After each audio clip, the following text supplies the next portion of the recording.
Right on. How are you doing? What's going on, Bill? Not a lot. I'm actually pretty excited to get this thing going here. Yeah, Um, me too. right on. So it's already recorded and stuff. So I guess the layout is pretty much what I have on that Google Doc sheet. So I'm Yep. gonna grill you about who you are, what you do, and then yeah, we'll dive straight into it. So I think this is like we have the potential to do something pretty cool for fantasy hockey, and I'm going to talk this up a lot in the website. Um, so I think it's just a matter of getting this out to people, and I think it'll blow up on its own, to be honest. So Great. the goal is I want to do a good job here, and I got my camera going for YouTube, so it might be a little bit awkward for you because I'm going to be talking to the camera and doing a little bit of YouTube while we do this as well. Sure. But yeah, I'll be giving you a heads up, and it's just only going to be little things, kind of just to get a couple laughs, kind of thing. Um, Hell yeah. Go for it. okay, so with all that being said, I guess I'll do like a countdown, and then I'm just gonna do dive right into this. Okay. So Okay. 10 seconds here just so I can collect my thoughts, and then I'll do a three, two, one. Um, Okay. cool. Uh, Okay, so this is the first ever fantasy hockey podcast. And with me, I have Rob, and today we're recording our first segment for Fantasy Hockey Prospect Talk with Robert Love. And for those of you that don't know who Rob is, I'm going to let Rob take over here and just let him give us a brief introduction as to what Rob's relationship is in the hockey world, and we'll go from there. So, Rob, please introduce yourself. Sure. I'm Rob. I've been in fantasy hockey for about 4 years now. I first came across Dynasty Fantasy Hockey back in 2016 when I was browsing Reddit and I was considering getting into a deeper fantasy league. I wasn't sure what was out there. And sure enough, the league that Bill and I are in together was the Reddit post, and it was a brand new league. It was still garnering new owners. We did not have the draft yet, and so I joined there, and that is where the birth of my love for Dynasty Fantasy Hockey came.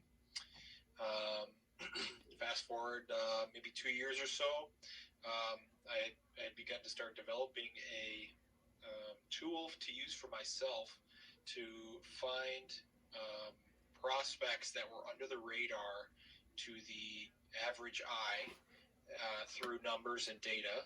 And from there, I was able to find steals and prospects that most people would not consider uh, to pick up in my fantasy leagues. And sometimes they would be free agents, sometimes I would trade for them. And I felt I had gotten a lot of success. I had found steals such as ML Bemstrom, um, Brennan Mennel, a bunch of other guys that I can't think of on the top of my head. But from there, I built that tool for myself with the intention of bringing it to the public at some point. And back in 2018, I tried to do that, and that had failed. And so me and my partner sort of went dormant on the tool. And then fast forward to this year, and up until recently, I had decided to rekindle this tool idea and to try to make it a product. And this time it's been pretty successful so far as development goes. And me and my partner are very content with the tech stack that we're using to build the product. And we hope to launch sometime in January. And in between some of these years, I was fortunate enough to get hired at EliteProspects.com.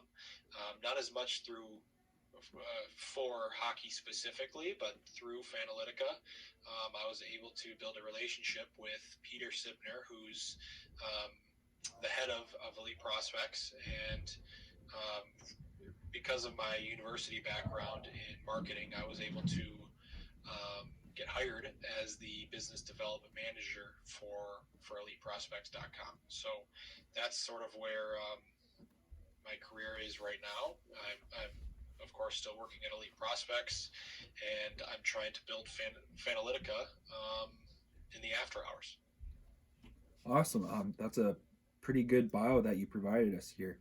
And so, I guess what people could take away in terms of Rob's relationship to Fantasy Hockey News would be we're going to try to pry his brain here and just see, try to get all the information we possibly can to help you with your fantasy hockey research, which I find if you only rely on your first round picks, um, it just doesn't provide you with the full value um, that picks rounds 2, 3, 4, and 5 could potentially provide for your team. So, with that being said, what we're going to do this first episode is we're going to talk about um, the 2020 first round draft. And so, for um, the way the draft goes for the regular NHL teams, sometimes they draft for position and sometimes they don't take necessarily the best player available. And so with fantasy hockey, I'm a firm believer in that you take the best guy available regardless of position, right? You want to have that value for your team. You don't want to give up value.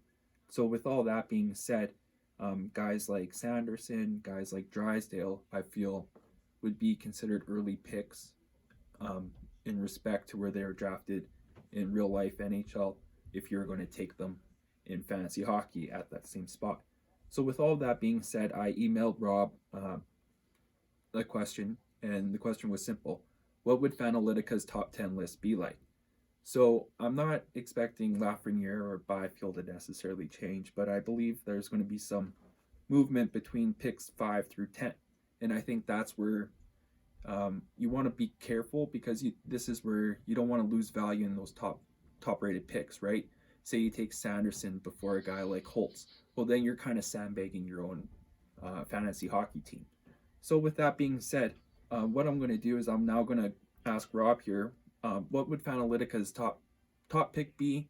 And then we're just going to go down to 10. And then we're just going to try to find some steals for you in the later rounds and the later of the first round, second round, third round kind of thing.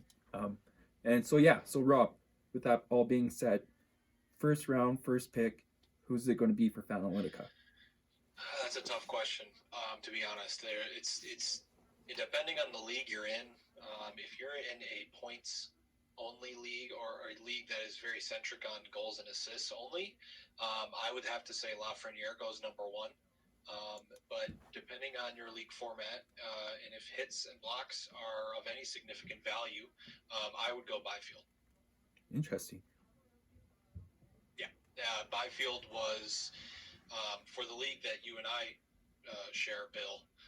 Byfield was number one in my algorithm, and that's mostly because the tool can generally predict the value that a player can output in our format, which has hits and blocks.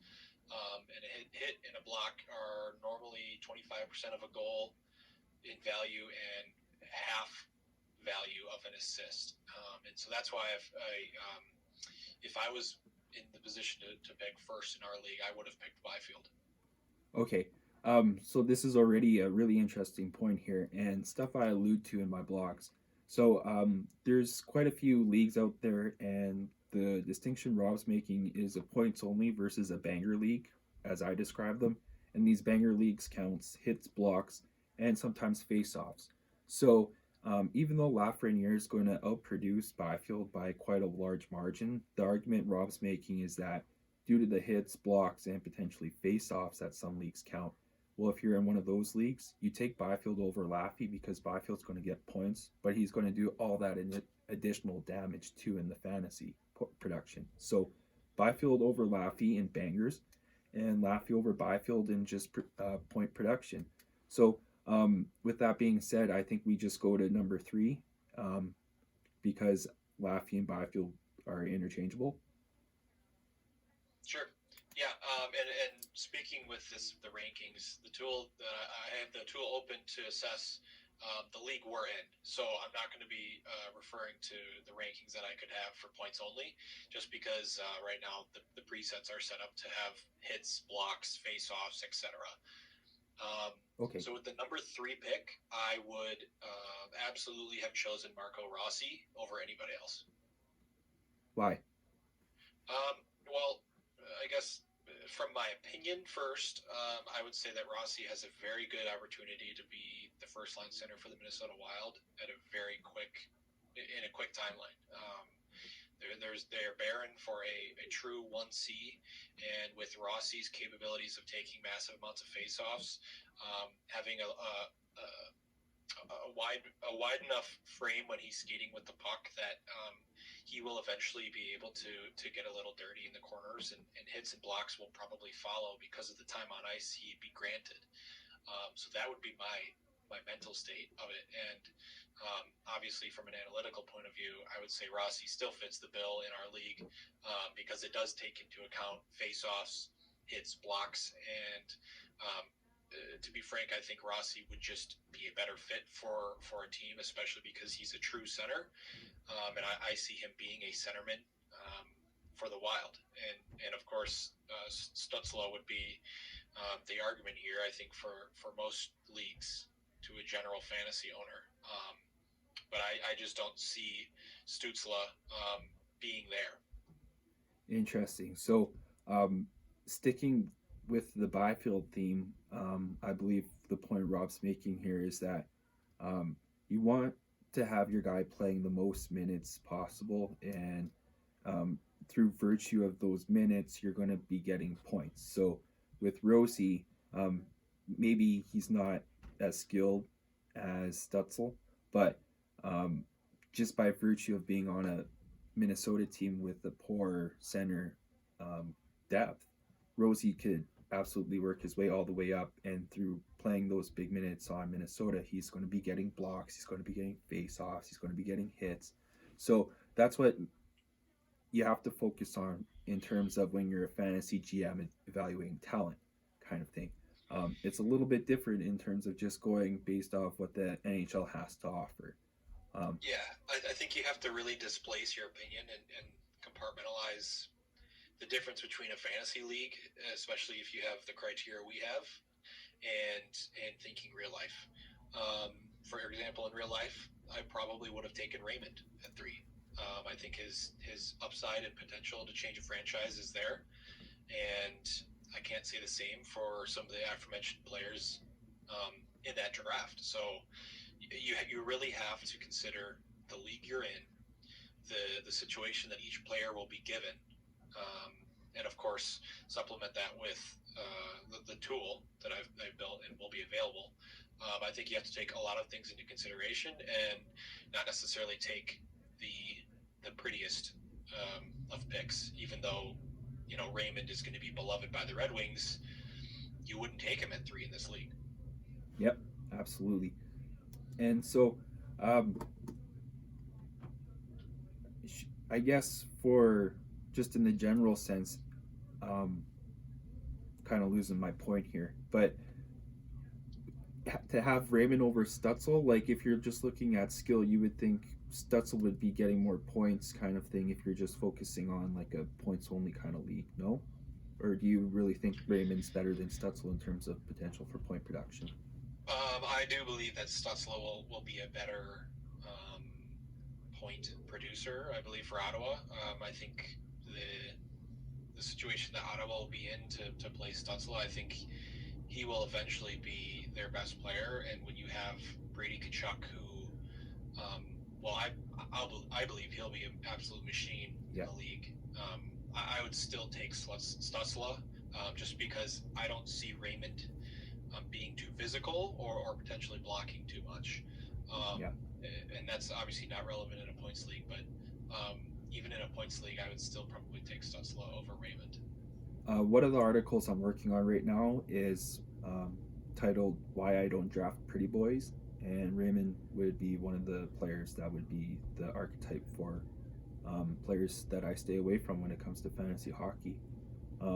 If you really want to draft really effective players, you gotta draft ugly players, and that begins with Matthew Tkachuk. So that guy's a gem, Brady's a gem, and you just go from there. For those that not looking, I'm winking at the camera right now. I'm obviously just kidding, but those guys are dirty players in that they like to get into the corners, but they also contribute to their teams. So their teams like those kind of guys. They play them more, and by virtue of more minutes, they're going to produce more because they get to play with the most talented players on their team. So with all that being said, we got Laffy, we got Byfield, we got Rossi at 3. Number 4, who's Fantalytica taking? Fantalytica would take Cole Perfetti. Yeah. I was thinking Lundell here, but Perfetti makes a lot of sense, and to me that's, I'm guessing, because he takes, again, a lot of draws. Winnipeg, thin down the middle, and he's got a lot of potential to pretty much take that number 2C spot by the time he's maybe 20, 21.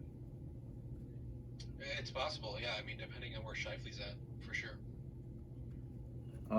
So what would Fantalytica, like, what are the big numbers for Fantalytica on Perfetti? Well, right now I'm just staring at the top 10 based on our fantasy criteria. Perfetti just sticks out because of his production to age. He's still not 19, and to be producing in the OHL, which is a very difficult league, at the clip he was producing at, it was very difficult for the formula to not put him extremely high. But some people do have a hair of concern that he does not have an elite skating trait. But that's never, unless you're an abysmal skater, you can absolutely improve your skating stride, and especially when you're with an NHL organization, they're going to do everything they can to make sure that you can fix the on ice tendencies that you may have grown up with, or all those external factors. And you also have to remember that although an external factor in the NHL might hinder a fantasy player's potential, you still, in my opinion, should pick best player available, and allow the prospect to develop, especially when you have an elite top 10 player. Cool. And interesting note for those that are going to be using the Fantalytica website, Rob noted that Perfetti's not even 19 yet. So a good thing to take into account when you're doing your scouting on the website is making sure you're taking into consideration the player's age. So, I mean, yeah, all these players are born and drafted more or less in the same year, but it is interesting to note the difference between players considered late born and those that are considered old in their draft class, because with Perfetti, he's considered what would you say? He's one of the younger people in his draft class. So with that on top of his production, well, Fantalytica's saying this is a player to look out for because he's proving himself as a very reliable player. Well, Rob, and the right? tool already bakes in age as a major consideration. Okay. But I do also recommend that to anybody who might be listening to this down the line that is using the tool actively, filtering by our actual metrics that we've developed, and then secondarily filtering based on age preference. If you're looking for someone very young with high upside, I would definitely recommend to filter through ages. Although the age is factored into the tool, it's not the end-all be-all. And sometimes if you prefer a young player who already has high upside in the tool, it's only an added bonus that they are young and they have more room to develop, especially if they had been taking pretty high. For example, Quinton Byfield, his age is obviously considered in the formula, but the fact that he was very close to being picked in the next draft, and Lafreniere was almost going to be picked the year before. There's nearly it skews that Lafreniere could have gone in the 19 draft and Byfield could have gone in the 2021 draft. So you have to take that into consideration, and that additionally from the tool, even though the tool does. Yeah. So I think the point is that even though the tool does work on its own, you still have to not be a monkey punching a calculator. You have to take in a little bit of your own critical understanding of how the website works too. And the reason why I'm saying that is because Rob graciously passed me an Excel sheet that had all the stats on it, and so we recently joined uh, a new fantasy hockey league, and so I'm trying to put Fantalytica to work. But in drafting the prospects that I drafted, I forgot to look at age, and I was drafting 23-year-olds. So these guys that I drafted have absolutely, I guess, no potential for me to make my money back on. I wrote about it in the blog, so I'll leave it at that. But this is my feeling like a dummy face right now for all you to see here.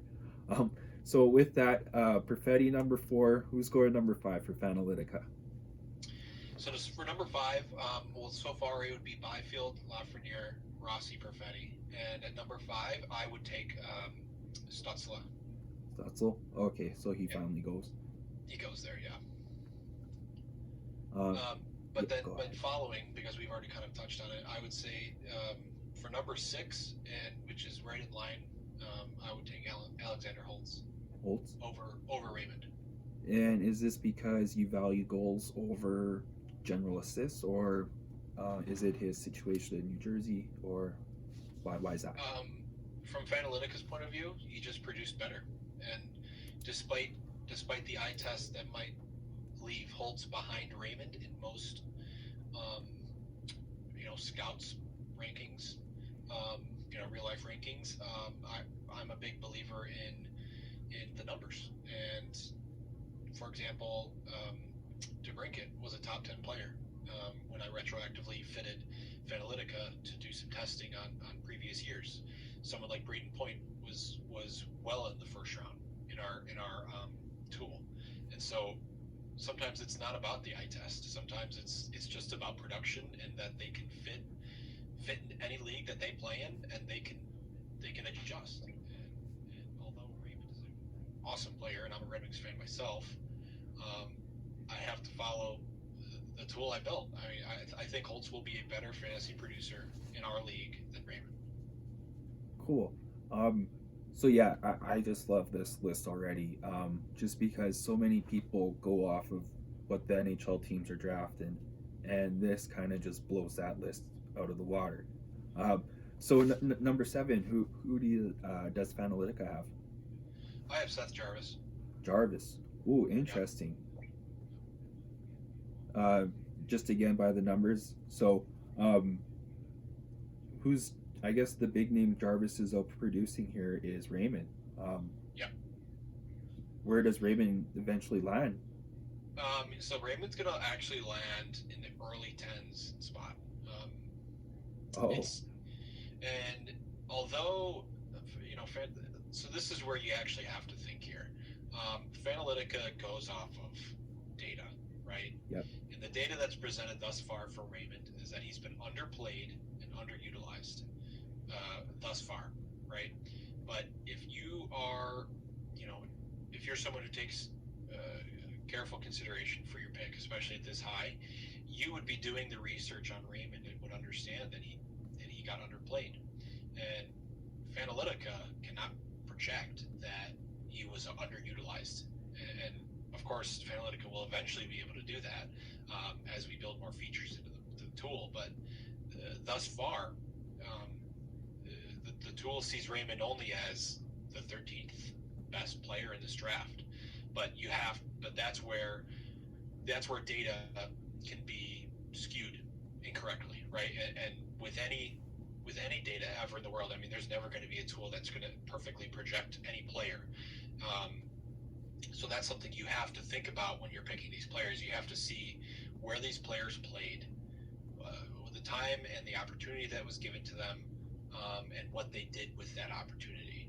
So although Raymond was lower on this list than maybe expected, it's a perfect way of example is in the current season that he's playing, Raymond is very high in the tool.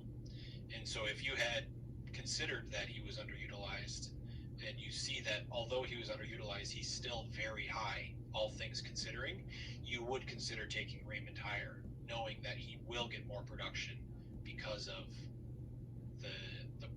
the the opportunity he's been given on for London. Cool. So what I guess the really neat thing here is that from that information, we'll be able to find some pretty neat steals, I believe, in the draft as we talk more about this. But before we get there, let's finish out the top 10. So give me 8, 9, and 10, Rob, will ya? And maybe if there's a weird number, or a weird name, I'll get you to expand upon it. Yeah. So it's going to go Jack Quinn, Jacob Perreault, and Tyson Forster. Perreault, Forster. Really, I would have thought Anton Lundell would have been here. He's right behind. Oh, okay. I was a big Tyson Forster fan too, so I guess this helps my beliefs. I guess what I would want you to expand about maybe might be Brady Quinn. A lot of people say that he kind of blew off in the second half of his season, his draft season, and maybe it might be more in line with playing with good line mates. Do you think that might be the case here, or do you think that he actually has the numbers to back up? So here's my take on that. When you say that a player has great line mates and that's why they produced, if you gave Ryan Reeves the opportunity to play 82 games next to the top line on his team, he wouldn't be able to produce at a top line player clip. But when you put on a player like Jack Quinn or Alex DeBrincat or somebody other who can be the supplement, even like a guy like Taylor Hall, right? Taylor Hall had one great year where he was the guy, but sometimes players can play better with someone who's driving the play. And this is a perfect example with Jack Quinn. He can score all the goals that are given to him. He's also a prolific enough player that he can perform on his own to a certain degree, but I think that's why Buffalo took him, because you have to think, well, he's going to be playing next to Eichel for the next 10 years or so. So to say that, oh, he's only producing because he's with a good player, well, yeah, he's going to be next to a good player in the NHL. So you would think that, with the eye test and with data injected into figuring out if this player is worth it, I would consider Quinn a very good pick. Oh, I love that. I think you provide some really good insight there, especially in terms of, I think, at least for me, I get this landlocked feeling in that I need to draft players that can drive the play, because then those are the players that prove their worth in the NHL, so they stay longer. But it's perfectly fine taking a good complementary player who's going to pounce on his opportunity, and that's what Jack Quinn is. And I think that's the case Rob is making, if I'm right. Yeah, I mean, sometimes you don't necessarily like at 8 or wherever he is on this list, you might not be getting, just historically looking at the draft, a lot of times you don't get a player that can drive play on his own. I mean, of course, like a great example is Rantanen. We don't know if he can actually drive play on his own. He had great statistics leading into the draft. He got drafted pretty high. I think he was 8th. But he plays with Nathan McKinnon, and it doesn't even matter if he can drive play because he performs, right? So that's the idea that you have to think about when you're drafting here. Yeah, I honestly couldn't agree more. I think that's a pretty cool point for us to stumble upon here. So with that being said, that's the Fantalytica top 10.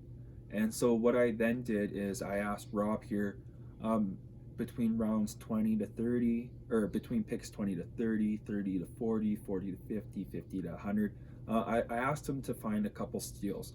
And instead of going through the entire list, I think it might just be best if I have Rob pluck out a couple steals and we'll just go from there that the Fantalytica website was able to find for us. Sure. So let me give me a sec here. Yep, no problem.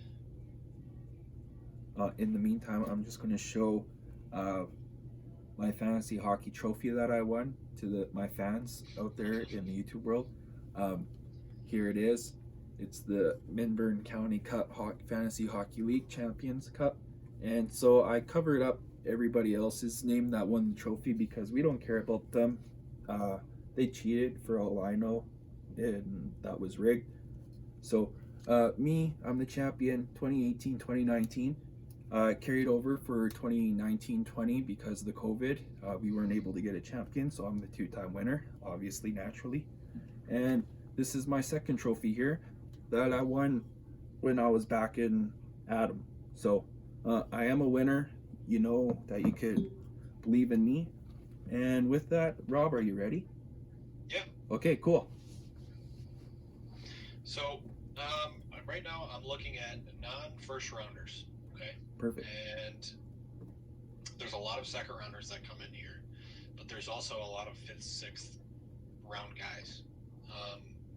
And this is, I think this personally is where Fantalytica really comes into play. Yep. It's not necessarily the best at what it does when you're drafting top 10, because top 10 it's you've got to do your research, right? But when you get into the second, third, fourth, etc., sometimes you don't have what it takes to figure out at a scouting point of view who to grab. So I'm just going to go through a list here of players and where they were drafted and why they might be significant. The best non-first round player that was drafted in our books is Roby Arventi. Yeah. A lot of people considered him to be a miss at that spot, but I can see why Ottawa took him there.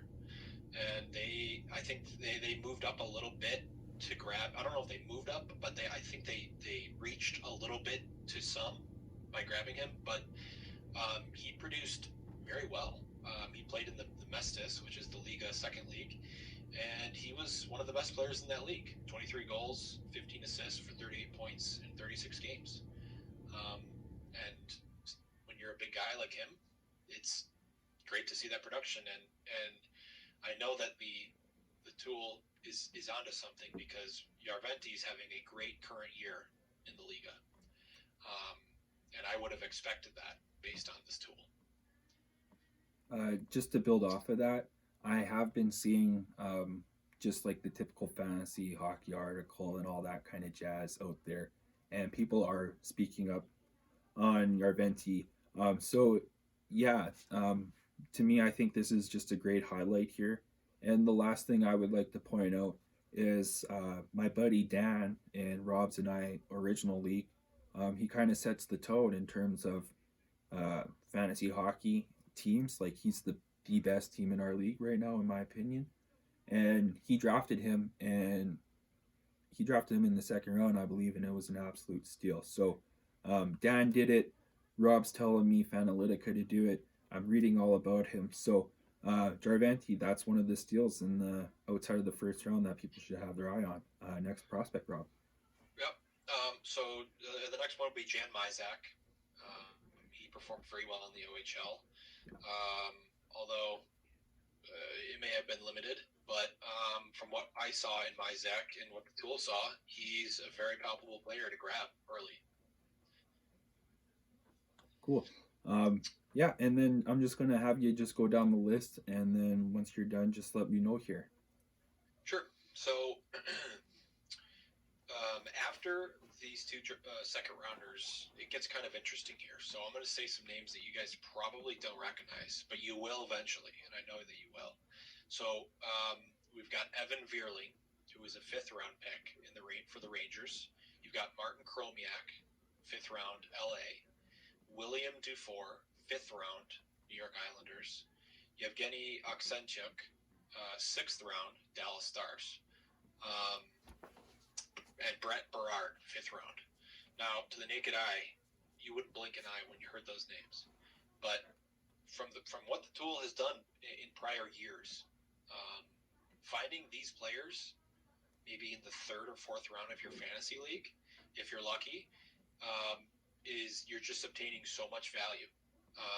For example, I think the media in general was sort of surprised and taken back when Evan Veerling dropped to the fifth, when he had a fantastic year.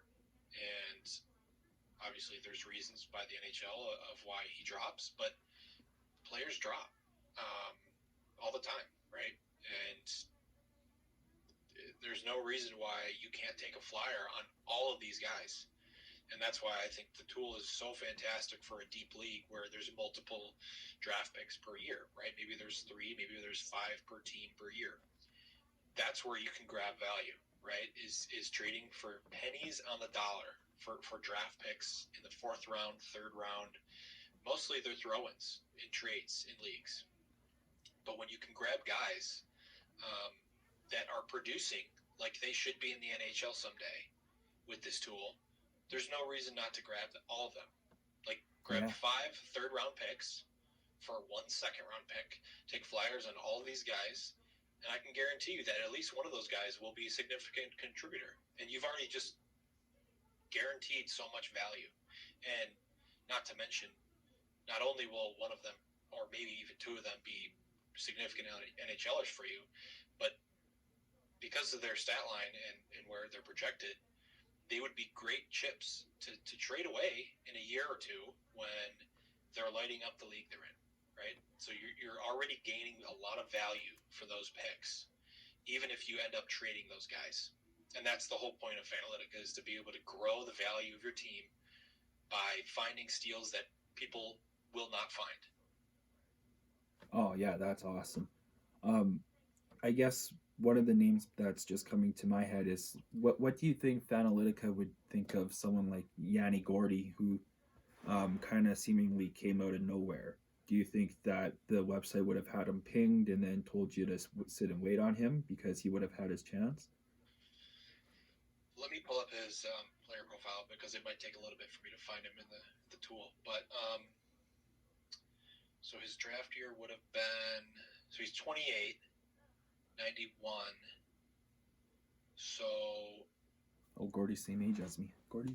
He would have been maybe a 2010 or 11. The tool would not have seen him coming in 2009, 2010. But if he was draft and I don't know off the top of my head, but if he was draft eligible for the 2011 NHL draft, he would have been on our radar, and he probably would have been in the top 2 rounds.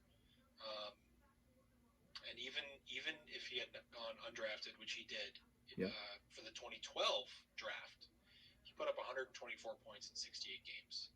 So he would have absolutely been in our tool easily in the upper half. And I know for a fact that people would have gotten value from him because if you're in the top half of this tool, pretty much all those guys will be picked at some point in a very deep dynasty league, probably towards the 5th and 6th round. But you can grab some of these guys earlier and get so much value. Okay, cool. So yeah, that's just something I wanted to know myself. Wasn't really necessarily a question I had for Rob. So I guess with all that being said, you answered most of my questions here, Rob, and I'm kind of impressed and I'm really excited to actually get my hands on Fantalytica. Can you just give us one more time? When exactly does the website plan to open up for everybody to be used? So the plan here is going to be sometime in January. We don't have an exact date yet. Development's going ahead of plans right now, which is great. And the stack that we've chosen to run our site off, it's actually very interesting. It's through Wix.com, and normally that's just any other website builder. But the tools that they've given companies that want to make a website on Wix, they have this tool called Corvid. And although it sounds like COVID, it's Corvid. And they've got a tool that basically allows you to code however you want in the back end. And what that means is we can build all that we need to build in the code to make the website work. So that is why our platform will be available a lot sooner than we had anticipated. So with that being said, it'll be right around January. Probably January 15th-ish. And I think it'll be priced appropriately, and we should have a lot of resources to allow a potential consumer to come in and understand what it does, how it can help you, and some real world examples of why it has worked and why it could work for you. Cool. So Rob specifically alluding to the prices there because I gave him the hardest time in our group chat about how much money he was trying to get out of my pockets. So I did negotiate a good price for everybody out there. So you're welcome. I am doing the people's work. Um, and with all that being said, um, even though Rob's not paying me, which he should absolutely be doing, I am definitely a big fan of this website just because, as a fantasy hockey, average fantasy hockey GM, this is exactly what I need because I have zero idea about prospects outside of the top five, probably the top two, probably the top one. Like I don't even know. I'm just going off of what Bob McKenzie tells me because I love the guy. So this is the exact tool that I absolutely needed in order to help me evaluate talent, and I just couldn't be more excited to actually put it to use. The only crappy thing is, the more I talk about it, the more people know about it, and then the more people know about it, the more the values are out there, and I won't be able to get the steals. But I think in saying that, that makes Rob pretty happy because that's exactly what he wants. He wants people out there using the Fantalytica tool. So, with all that being said, this was our first episode. I thought this went absolutely great. And the next one, I'm going to be doing center focus around the World Juniors and what that has to offer. Me and John will be talking about um, just about the trade value for fantasy hockey in the World Juniors and the impact it has on it. So we'll watch players' value rise because of the tournament, and so in regards to that, you got to be careful of not necessarily buying players too high. But we'll talk about all that in mine and John's podcast. I will talk about it more in the bio, just so people have an idea of when the times come out. And yeah, hopefully next week we'll be getting a second podcast with Rob on the line here, and we'll be talking about players in the World Juniors and maybe what um, maybe players that are maybe under the radar who through the website we could identify as maybe having a bigger tournament than expected. So let's try to find those players before their value gets super high. So that's the idea of next week, the theme of next week. And Rob, once again, thank you for joining me here on Fantasy Hockey News, the Fantasy Hockey Prospect Talk with Robert Love. Yeah, no problem. Thanks for having me, Bill. Cool. Talk to you later. Bye.